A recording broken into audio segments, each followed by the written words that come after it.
بكم بقناة الشيف الغزاوي. ما تنسوناش تتابعوا القناة ولايك على الفيديو. وهي الشكل النهائي يا جماعة، وسلخ يا معلم. السلام عليكم ورحمة الله وبركاته. كيف حالكم اليوم؟ إن شاء الله تكونوا بخير. اليوم يا جماعة راح أعمل لكم الوافل أو الكريب أو الوافل، كيف بتسموها تسموها. وطبعا بنحتاج بيضتين، وبنحتاج 200 جرام سكر، وبنحتاج بيكنج باودر مع شوية ملح خفيف، ونص كاسة زيت، وبنحتاج كاسة أو كاستين إلا شوية دقيق، وبنحتاج فانيلا، وبنحتاج تقريبا نص كاسة حليب. ووسلخ يا معلم. طبعا يا جماعة بنحط البيضتين، وبعد هيك نجيب السكر نحطه فوق كمان، ونجيب البيكنج باودر مع رشة خفيفة ملح، وبنجيب نص كاس الزيت، وبنجيب حليباتنا،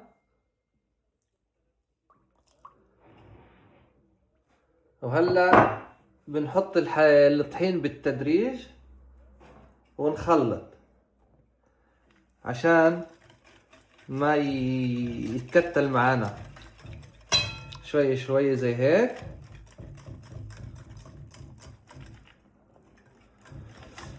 يا جماعة الخير، اليوم أذكى كريب تاكلوه في حياتكم ولا وافل. نضلنا نحرك.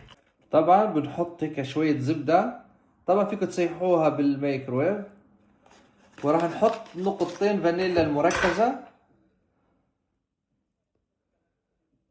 واحد اثنين. وهلا ايش، نضلنا نخلط نخلط نخلط نخلط حتى كل شيء يتماسك معنا. راح نزيد شوية مية ونحرك شوية، نضلنا نحرك شوية شوية. طبعا هيك القوام لازم يصير. شوفوا كيف بس ترفع كيف، هذا هو القوام الصح. يعني طبعا المقادير يعني هي بتيجي على حسب، يعني حتى تصير معانا هيك الشكل. شفتوا كيف؟ هيك تكون العجينة تاعنا. طبعا بعد ما خلصت تحريك بايدينا بنجيب هذا بنحرك زي هيك حتى يصير ايش، قوامها اسفنجي يعني زي هيك. شوفوا كيف ايوه زي هيك. لما ترفع ينزل معانا زي هيك مثل العسل. طبعا بعد ما جبنا جهازنا تاع الكريب ولا الوافل، ندهن شوية زيت هيك،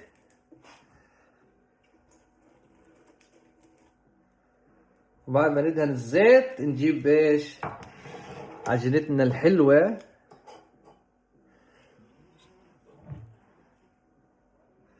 نديرها هيك هيك تمام. وعلى الثانية، يا سلام، نجيب الثالثة كمان، ونجيب الرابعة. واسلخ يا معلم. طبعا هون بعد ما فردنا البافل تاعنا نسكر عليها زي هيك، ونستنى عليها ايش بس تستوي. واسلخ يا معلم. وهون يا جماعة نشوف كيف صارت. يا سلام يا سلام. نشوف كيف من تحت كمان. واو، اسلخ يا معلم اسلخ. طبعا بعد ما دهنا شوكولاتاتنا، هلا ايش نزينها. نجيب موزاتنا الحلوين هاي،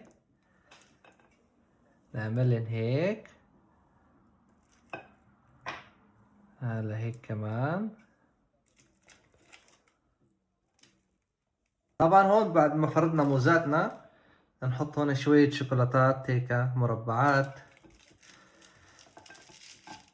نحط واحدة هون كمان وواحدة هون، ونحط هدول هون هيك. طبعا عندي شوكولاتة هاي كتير زاكية راح استخدمها كمان. نحط واحدة هون، ونحط هون شوية كمان واحدة هون. وهي الشكل النهائي يا جماعة. واسلخ يا معلم.